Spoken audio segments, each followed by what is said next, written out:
Pernahkah kamu mendengar cerita tentang sebuah pendakian yang seharusnya berjalan biasa saja, tetapi berubah menjadi mimpi buruk hanya karena satu hal kecil?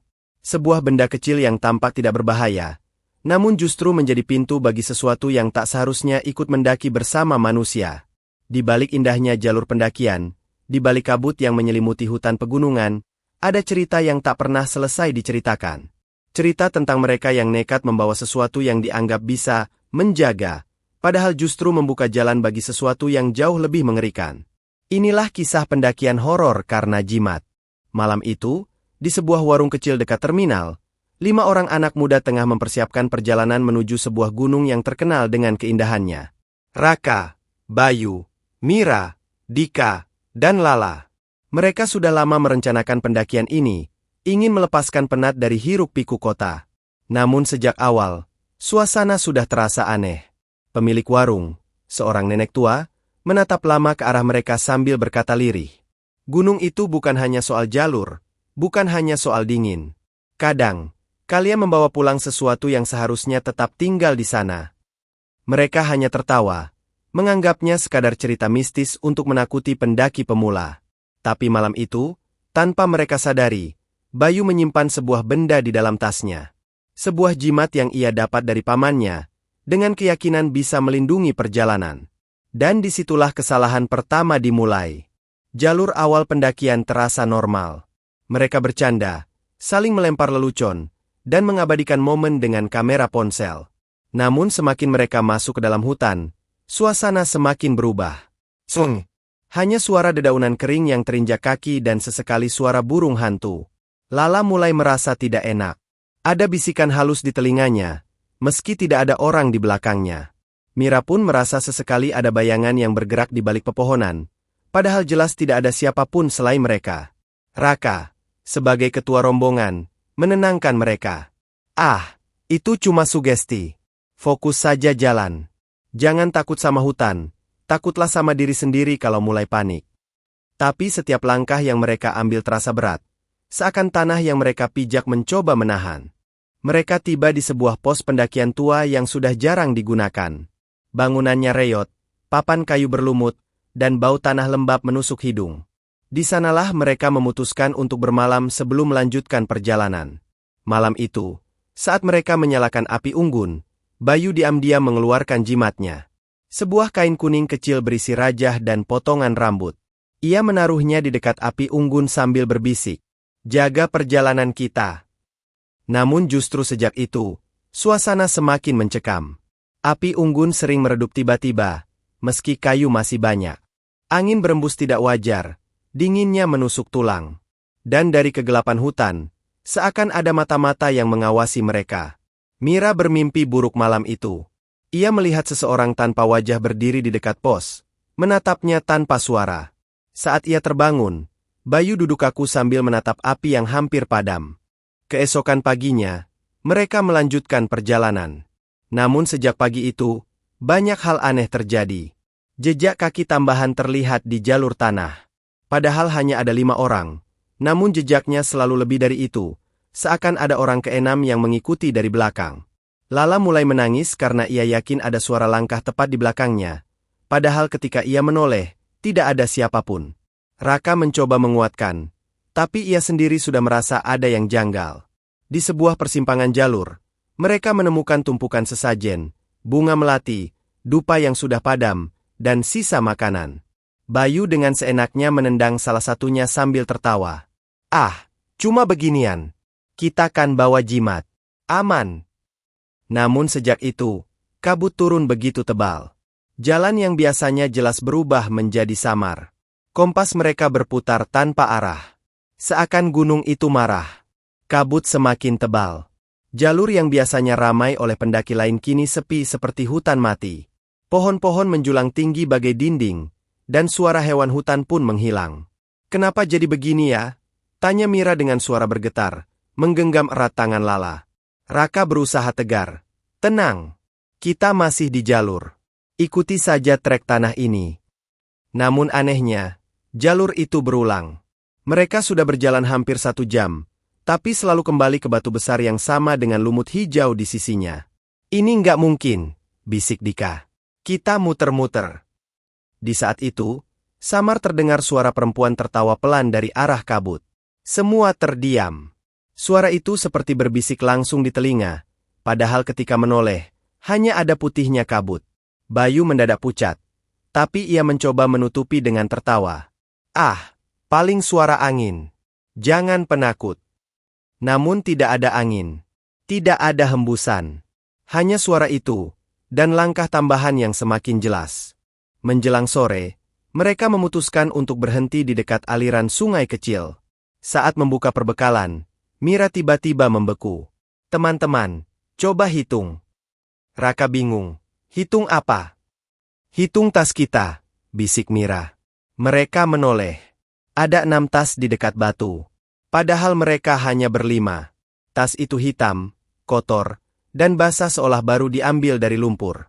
Lala menjerit histeris, membuat Dika buru-buru menutup mulutnya. Namun semua sudah melihatnya.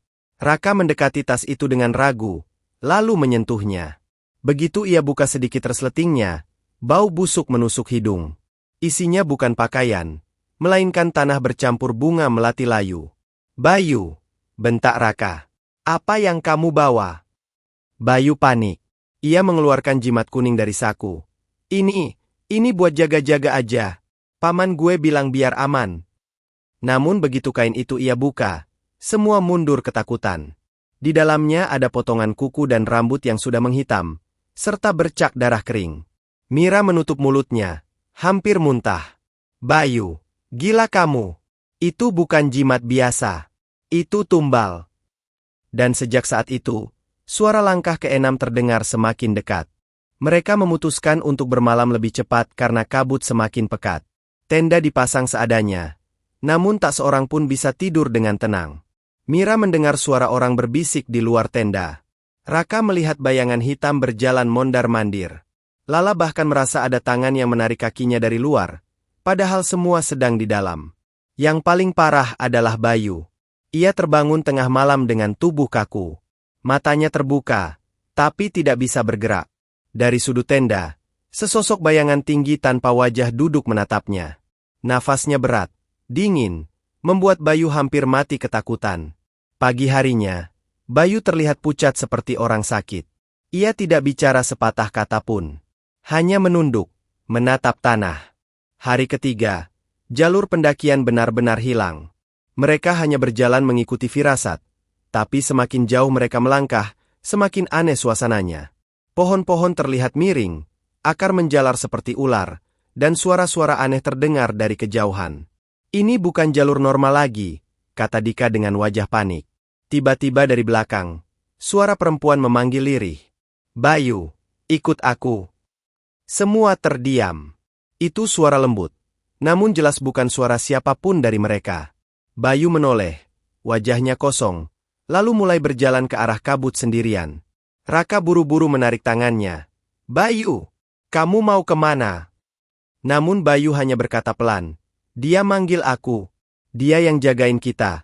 Semua sadar, Bayu sudah tidak sepenuhnya sadar. Jimat itu telah membuka jalan bagi sesuatu yang ingin membawanya pergi. Mereka akhirnya berhasil menahan Bayu, tapi sepanjang perjalanan ia terus meracau. Katanya ada perempuan cantik yang menuntunnya. Katanya jalur pulang hanya bisa lewat arahan perempuan itu. Mira menangis. Raka, kita harus buang jimat itu. Itu penyebab semua ini. Namun saat mereka mencoba melemparkan jimat itu ke sungai, tiba-tiba air berubah keruh dan berbau busuk. Dari bawah permukaan, muncul tangan hitam yang mencoba meraih benda itu. Semua menjerit ketakutan. Lala sampai pingsan. Akhirnya Raka membungkus kembali jimat itu dan memasukkannya ke dalam botol plastik. Kita nggak bisa sembarangan buang. Kita harus bawa sampai turun. Namun turun pun kini bukan hal mudah. Jalur sudah tidak jelas, dan setiap kali mereka mencoba menuruni gunung, mereka selalu kembali ke tempat yang sama. Malam itu adalah yang paling mengerikan. Hujan deras mengguyur, petir menyambar, dan suara-suara aneh terdengar dari segala arah. Di dalam tenda, mereka mendengar suara langkah banyak orang mengelilingi tenda. Bukan satu, bukan dua, tapi puluhan langkah. Seperti ada rombongan lain yang sedang melakukan ritual. Tenda bergoyang, Ada yang mencoba masuk. Suara perempuan tertawa terdengar begitu dekat. Lala berteriak histeris. Kita nggak sendiri. Mereka ada di sini. Dan tepat saat itu, Bayu hilang. Ia tidak ada di dalam tenda lagi. Pintu tenda terbuka, dan di luar terlihat Bayu berjalan ke arah hutan, mengikuti sosok perempuan berambut panjang. Keesokan harinya, hanya 4 orang yang tersisa. Mereka mencari Bayu, namun jejaknya hilang begitu saja. Seakan ia ditelan hutan. Dengan sisa tenaga, mereka akhirnya menemukan jalur pendakian yang benar. Anehnya, begitu mereka keluar dari kabut, semua terlihat normal kembali. Jalur jelas, suara burung terdengar, dan langit cerah. Namun Bayu tidak pernah ditemukan. Petugas SAR hanya menemukan tas hitam kotor berisi tanah, bunga melati, dan kain kuning penuh bercak darah. Beberapa bulan setelah kejadian itu, Mira masih sering bermimpi buruk. Dalam mimpinya, Bayu berdiri di tepi hutan, tersenyum dengan wajah pucat, sambil berkata, "Dia sudah menjaga aku, sekarang giliran kalian." Sejak saat itu, setiap kali Mira atau teman-temannya mencoba mendaki lagi, selalu ada kejadian aneh. Kompas rusak, jalur berputar, hingga suara langkah tambahan. Seakan mereka tidak pernah benar-benar keluar dari gunung itu. Dan satu hal yang selalu mereka ingat adalah pesan seorang nenek warung sebelum pendakian dimulai. Gunung itu bukan hanya soal jalur, bukan hanya soal dingin. Kadang, kalian membawa pulang sesuatu yang seharusnya tetap tinggal di sana. Setelah turun dari gunung, keempat sahabat itu berusaha melanjutkan hidup masing-masing. Namun bayangan kejadian aneh itu tidak pernah hilang. Mira paling terpukul. Ia merasa bersalah karena sejak awal sudah curiga dengan jimat Bayu, tapi tidak bisa menghentikan temannya. Suatu malam, ia menerima telepon dari nomor tak dikenal. Suaranya lirih, parau, seperti orang yang berbicara dengan napas terengah-engah. "Mira, aku kedinginan, jangan tinggalkan aku di sini." Mira langsung pucat. Itu jelas suara Bayu. Ia mencoba menjawab, "Bayu, kamu di mana sekarang?" Namun telepon langsung terputus, menyisakan suara desisan seperti angin. Ketika ia mencoba menelpon balik, nomor itu tidak bisa dihubungi.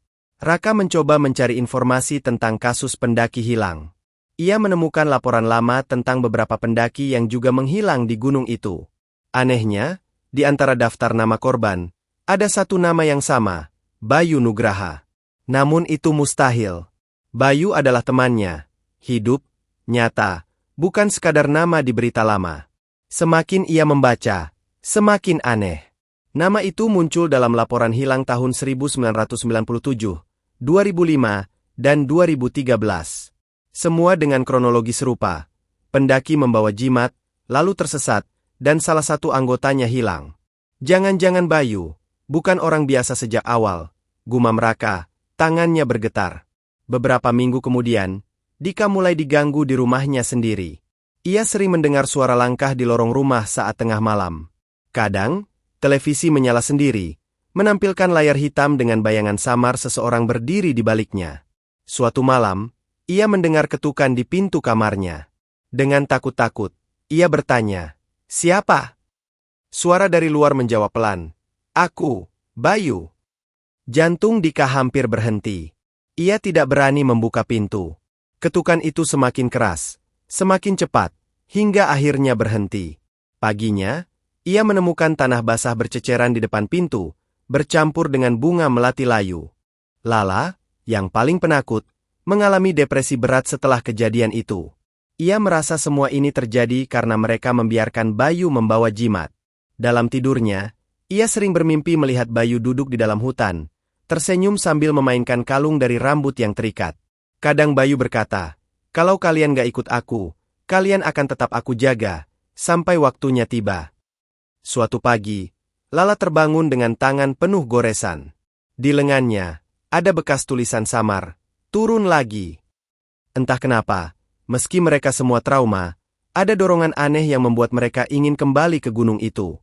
Mira bermimpi berkali-kali tentang jalur pendakian yang sama. Raka sering menemukan foto kabut di galeri ponselnya, padahal ia tidak pernah memotret. Dika mendengar bisikan yang sama setiap kali lewat di dekat pepohonan. Akhirnya, mereka bertiga sepakat untuk naik lagi, dengan alasan mencari kebenaran dan, kalau bisa, menemukan Bayu. Namun hati kecil mereka tahu, gunung itu bukan tempat yang bisa ditinggalkan dengan mudah. Saat mereka kembali mendaki, suasana jauh berbeda dari sebelumnya. Jalur terasa lebih sepi, udara lebih dingin, dan meski banyak pendaki lain di base camp, begitu mereka naik, rasanya hanya ada mereka bertiga. Di pos pertama, mereka menemukan kain kuning kotor tergantung di ranting. Mira mendekat dan hampir menyentuh, tapi Raka menahannya. Jangan disentuh. Itu peninggalan Bayu. Benar saja, di kain itu ada bercak darah yang sudah menghitam. Perjalanan terasa lebih cepat, namun anehnya, mereka selalu mendengar langkah tambahan di belakang. Setiap kali menoleh, tidak ada siapapun. Malam pertama, mereka bermalam di jalur yang sama. Hanya ada satu tenda. Sekitar pukul 2 dini hari, mereka mendengar suara tawa perempuan, diikuti oleh suara Bayu memanggil nama mereka satu persatu. Mira, Raka, Dika. Suara itu begitu nyata, seakan Bayu hanya berdiri di luar tenda. Mira tidak tahan lagi. Ia keluar, berteriak. Bayu, kalau kamu ada di sini, tunjukin diri kamu. Dan dari balik kabut, benar-benar muncul Bayu. Wajahnya pucat, bibir membiru, pakaian compang-camping, tapi ia tersenyum. Akhirnya kalian datang lagi. Mereka semua terdiam, tidak percaya dengan apa yang dilihat. Raka maju dengan berani. Bayu, lo masih hidup? Bayu tertawa kecil. Aku nggak pernah benar-benar hilang.